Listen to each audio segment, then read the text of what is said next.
Hey guys, Josh from the Redneck Homestead channel. I'm just kicking back here in my chair in the library. It's been a long day, long weekend, and enjoying a little bit of downtime. But I wanted to do a quick video for you guys to go into a little bit more detail and actually start a series of videos that I expect to do over the next several months on ham radio, otherwise known as amateur radio. Amateur radio is something that I have known about for many years, most of my life actually. And I've known people throughout the past couple of decades who have been quite involved in amateur radio, and they've kind of prodded me along to get involved. But for one reason or another, I just wasn't ready at the time. It's a licensed hobby, and it's one of those things that you have to study and take tests and get the license in order to be able to fully participate in the hobby. And some people consider it just a hobby. Other people consider it a viable mode of daily conversation and communication. Other people use it for emergency backup communications. I personally value it for all of the above reasons. We'll rewind to around 25 years ago when a friend of mine, who is now no longer with us, unfortunately, is a lot older than I was.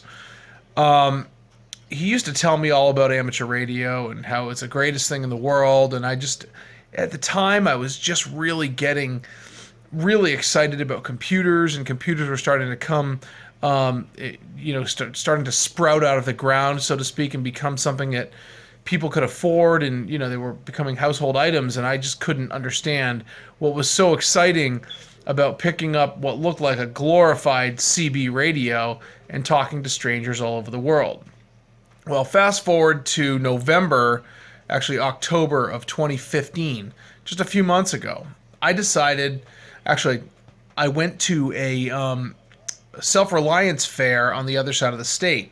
And they had all kinds of booths and displays on, canning and purifying water and candle making and beekeeping. And you can only imagine the types of subjects that are at a Self-Reliance fair.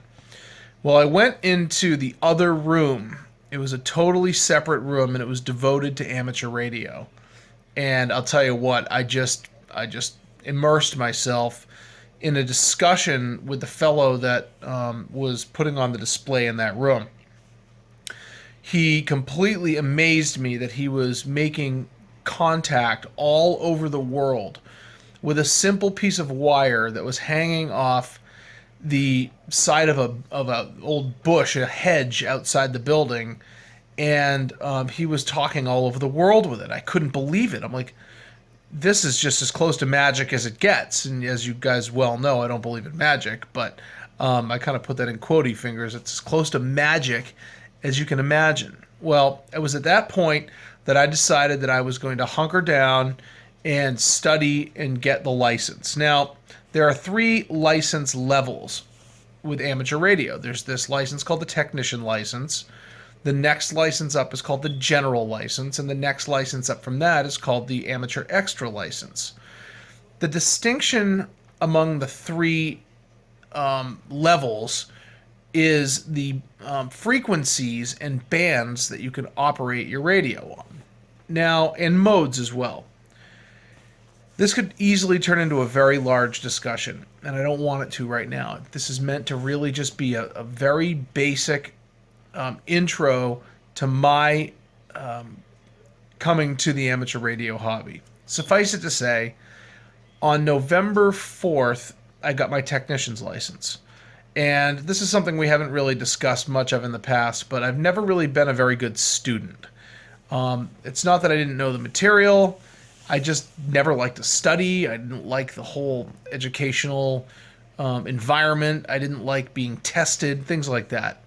So I decided, well, I need to make the decision, how far am I going to go with this amateur radio thing? Because however far that's going to be, I've got to do it now. Otherwise, if I put the book down, there's no way I'm coming back to it. I mean, I went 25 years without getting a license, and I could envision going another 25 years without upgrading from whatever my, you know, last license was to the next one. So I decided, well, I'm really interested in this. I really like this. I'm going to go all the way with it. So a couple weeks later, I crammed, studied. I actually learned something too, which was cool. And I got the general license. And then a couple weeks later, I crammed, studied again. And believe it or not, I actually learned a lot along the way. And I got the amateur extra license.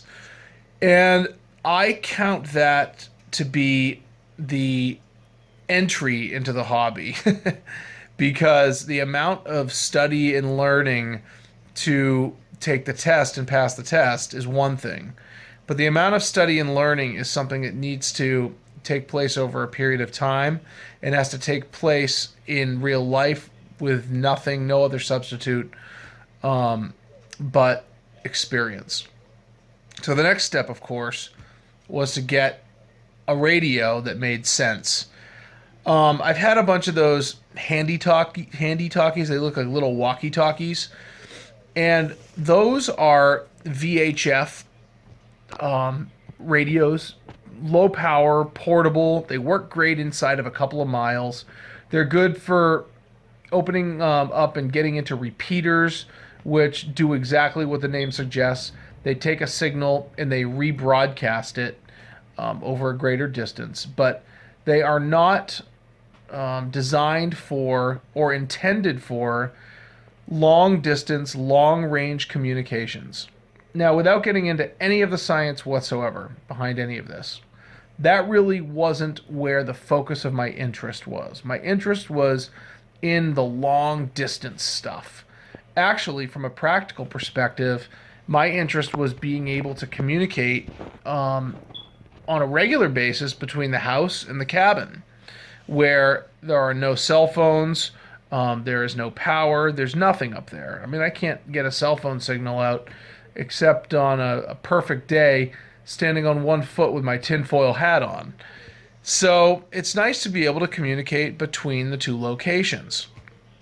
But that quickly opened up a whole Pandora's box for me. The possibilities and the interest that I had in this grew geometrically the more I looked at it. I'm predisposed to liking all the science and the physics and the electronics aspect of it, but I never realized the magnitude and the breadth and the scope of this hobby. There are so many different aspects, and there's a place for everybody to exercise some level of interest or many levels of interest in amateur radio. So, without allowing this video to get too long and too out of hand and too boring, I'm gonna drop it right there, and I'm gonna call this the first in a series of several videos on amateur radio. Along the way, I'm going to be bringing in some friends who are far more learned, experienced, and expert on the subject than I am. I'm learning all the time, and thank God I'm learning quickly, and I'm learning a lot, and I'm putting it all into practice. But there are certain things that I can't believe how much time I waste making mistakes, and then I make one phone call or send one email, and they're like, "Oh, no, that's not how you do that," or "Oh, that thing that you were hearing, that's a this instead of a that." And I want to be able to introduce these people to you so you have a more thorough and proper understanding of amateur radio. So there's my really brief and basic introduction. You'll hear more detail along the way. This video is very much impromptu, unscripted. I know it may look like I'm reading off a teleprompter, but I'm really not. If you like this video, thumbs up time. And as my son would say on his new little YouTube channel, if you like this video, slam that subscribe button. So we'll see you on the next video with some more detail. Till then, take care.